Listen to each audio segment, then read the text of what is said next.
I have not been vlogging for such a long time. I don't even know how to do it anymore.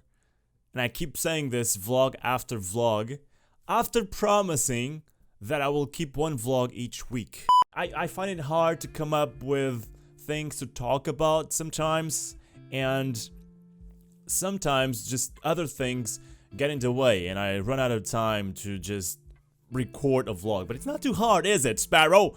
It's just freaking 5 minutes in front of the camera, just say hi. Happy Christmas! Happy 2016, we're still not there yet. I gotta come up with a schedule. You people might be thinking, well, that's the baseline of every YouTuber and of every channel project on YouTube. Yeah, that's correct. Have I been doing it? No. For the past 2/3 years, I've never had a baseline schedule. I can't believe I'm still doing this. I want to keep one vlog each week.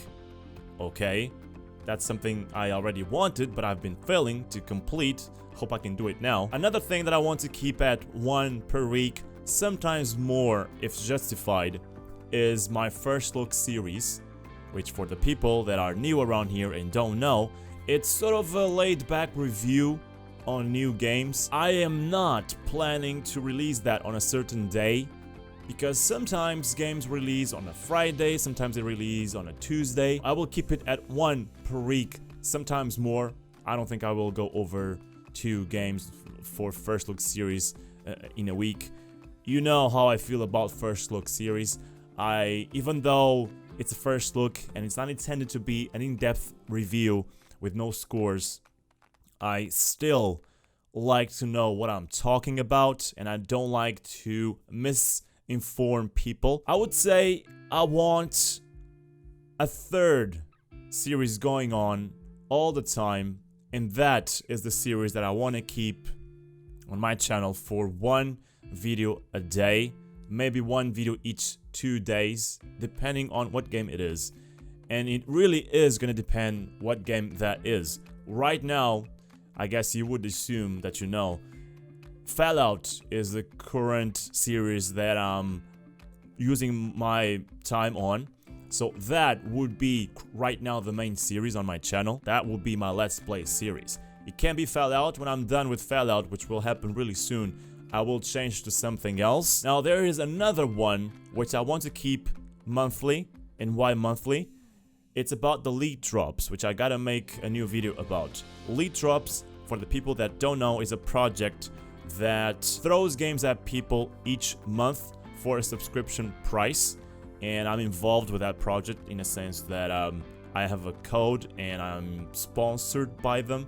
And each month I'm gonna tell you what are the games that they are dropping, and I'm gonna talk about my discount and whatnot so that people can eventually subscribe and use my code and support me in the process.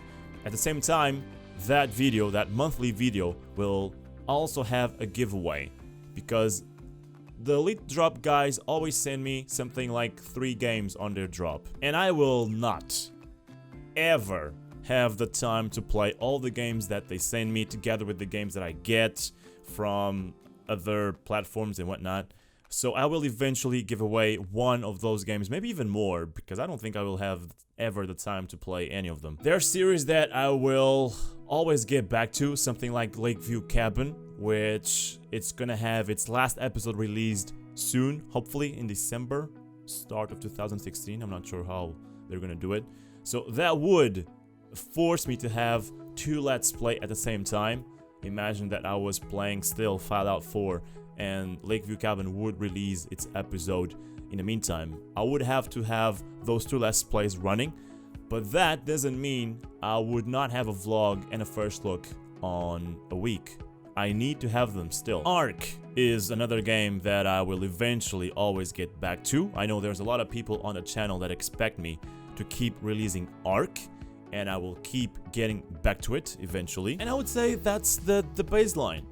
1/2 Let's Plays at the same time, 1 vlog and 1 first look minimum each week, and 1 lead drop video each month. I want to have more series. A review series is not something new on YouTube. It's not. A lot of people do it. But I like to do it, and I like to have the possibility to try new games and put them on my channel and eventually help them out, getting exposure and sales and help the developers. But it's not new. It's not something new. I'm gonna give you the example of Jesse Cox. He has the Greenlight series, which really works for him. He picks a game from Steam Greenlight, one that he thinks it's good, and he plays it each week. That's a very good idea. I need to come up with series like that, not just normal Let's Plays. We are kind of over Let's Plays already, and some of them work for me, but some of them don't. Having specific series on a channel helps out, because it's something that will never end. It's not depending on a game. So when people come in to expect and watch that series, even if the game is not the same that it was before on that series, it doesn't matter. People will always enjoy it. I'm forgetting something, which is another platform, Twitch, which I don't want to stop with. Twitch has been growing in general, and it's been growing for me as well. I keep having more and more followers. If you haven't already, I please encourage you to go on my Twitch channel. I'll put the description somewhere and follow me there.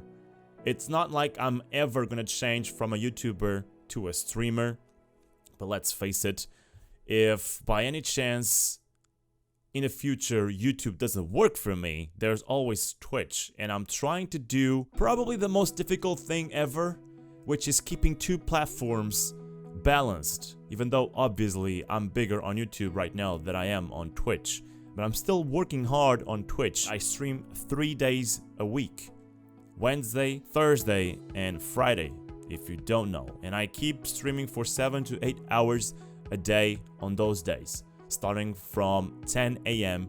GMT. I started using some of my footage from Twitch to put on YouTube so that I can at least use my time on Twitch and give it value on YouTube. That happened with Fallout 4, for instance. That series is heavily edited, and it takes a long time to edit each and every single video. Each video of about 40 minutes is something like 3 to 4 hours of footage that was edited, that was heavily cut. All those moments that I'm picking up stuff, all those moments that I'm modding my weapons, all those moments, those dead moments, you know, all of those got cut out. And it's not like it gives you a lot of work. It doesn't, but it takes a lot of time to watch all over it again and then cut and keep the interesting parts in. I'm not sure what I'm going to stream after that, and I'm not sure what I can use on stream to put it on YouTube. It's not like I ever wanted to do that. I don't like the idea of streaming something and put the highlights on YouTube. I've did it in the past, and I don't think it really works out. It's not something I want to do. I want to keep my Let's Plays for YouTube, real Let's Plays, rather than stream it and put it on YouTube. It's not my favorite thing to do, but it's something I had to do with Fallout 4 to make it all work. It's always hard in this business to guess what's coming. It really is, because we as YouTubers, we are depending on what you want to see, what you like or not, and we gotta try to please most of you, because again, we cannot please everyone.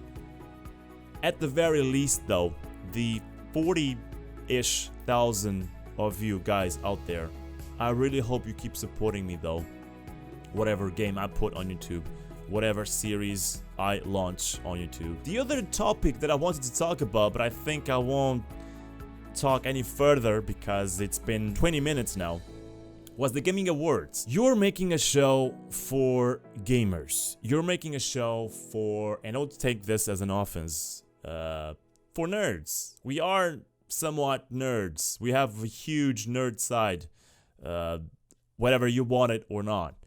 You're not making an Oscar series, an Oscar show, and that's what I noticed.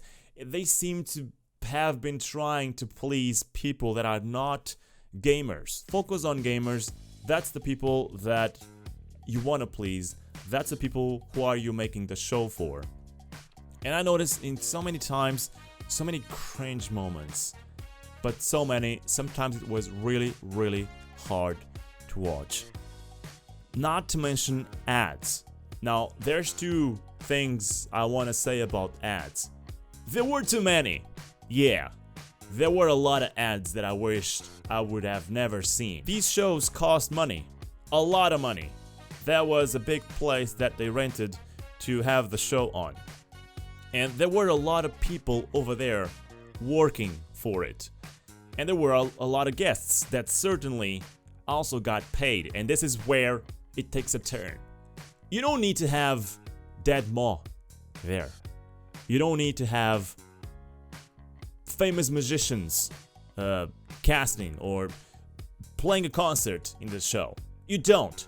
Heck, put gaming music developers there. There's a lot of games out there with really good music.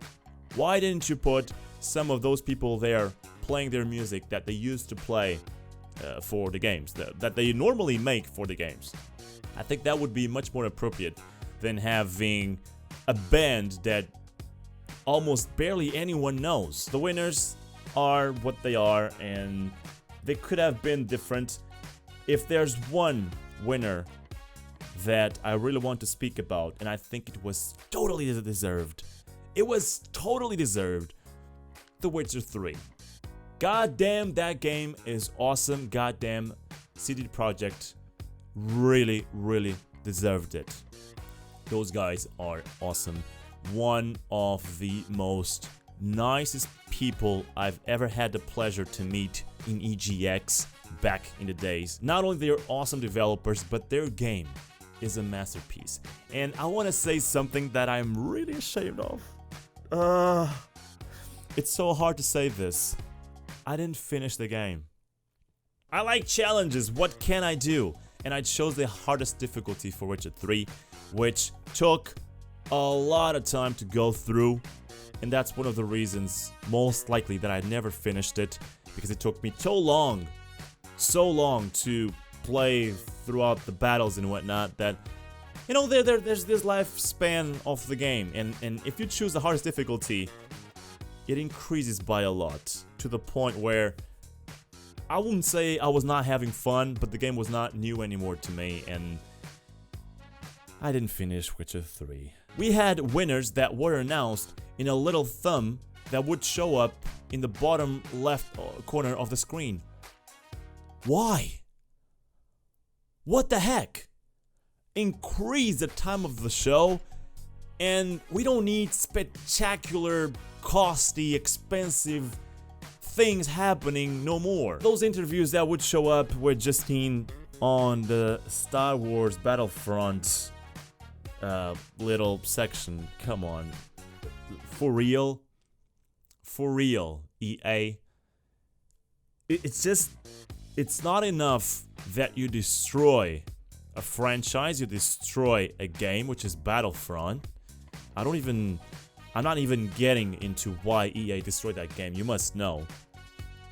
It's not enough that happens. You also gotta push down our throat the game. Jesus Christ.